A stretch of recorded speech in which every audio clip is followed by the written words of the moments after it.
For the first time ever, millennial voters and Gen Z are set to make up the largest voting bloc in a federal election. There are 8.5 million of them. And with a week left in the campaign, the party leaders are desperate for their support. Problem is, so many young people don't vote. Back in the 90s, the leaders went to Much Music Studios to make their pitch. Jean Chrétien, Audrey McLaughlin, Kim Campbell. This election, the leaders are promising everything from more affordable housing to lower cell phone bills. Back in the mid-70s, nearly 85% of young people cast ballots. But after that, the numbers began to drop, and there was Madonna. Dr. King, Malcolm X, freedom of speech is as good as sex. And now there's this appeal from Vote Savvy, a national, youth-led, nonpartisan group. My first time was in residence at Ryerson. Then there's their, the DTF ad from the last election. This one is DTF, down to freak. It's what we call dancing. The tagline, you wouldn't let your parents swipe right for you on Tinder, so why would you let them vote for you? In 2011, this young MP got involved with Much Music's Rush the Vote. Why should young people vote? Why should they get involved? Why should they care? Because it's going to be their world to inherit. During the 2015 election, young people did turn out. The 18 to 24-year-old vote surged 47% from 2011 and was up about 30% among 25 to 34-year-olds, helping Trudeau's Liberals win their majority. All the parties are after the young vote this time, but are their efforts working?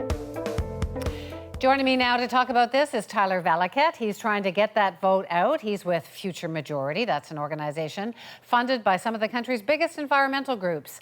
So, Tyler, just to make it clear, you're funded by environmental groups, but you're not pushing everyone just to the Greens? Completely nonpartisan, yes.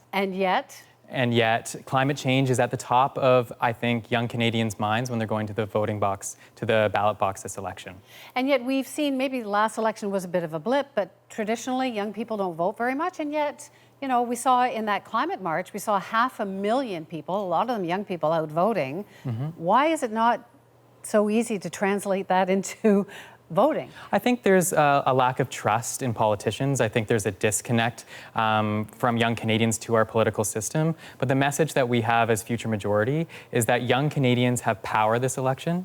We're the largest voting bloc. We represent 37% of the electorate. And that if we come out and actually vote, we can have our priorities prioritized by politicians. And that message really resonates. So in the last election, a lot of young people actually did vote for Justin Trudeau. Any sense, I know it's hard to predict turnout, but any sense, I mean, is that going to happen for any party this year? So we were just on campus during on-campus voting, which is at 121 college and universities across the country. This is a game changer. In the last election, there was only 38 on-campus polling locations. Now there's 121. And what I can tell you is that our organizers at 21 of these different schools saw a huge amount of momentum.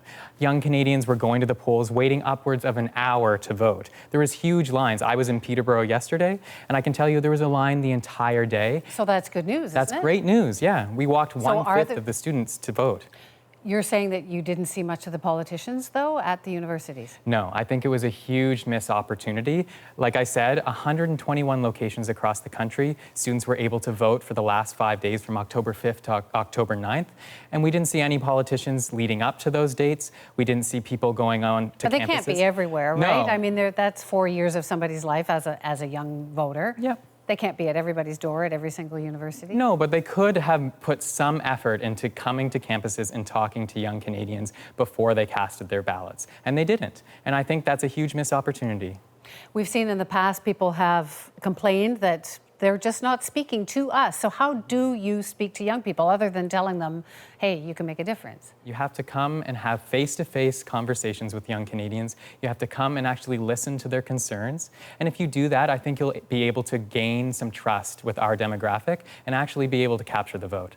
On social media, everybody's on Instagram. That's not getting through? I don't think so, because there's this lack of trust. So if you don't have the audience's trust, why is a political ad going to be effective? So I think if they want to create like effective social media strategies, part of that is actually going to these campuses and meeting young Canadians and gaining that trust so that we don't just see their social media presence as like talking points or sort of like scandals or slander towards other parties.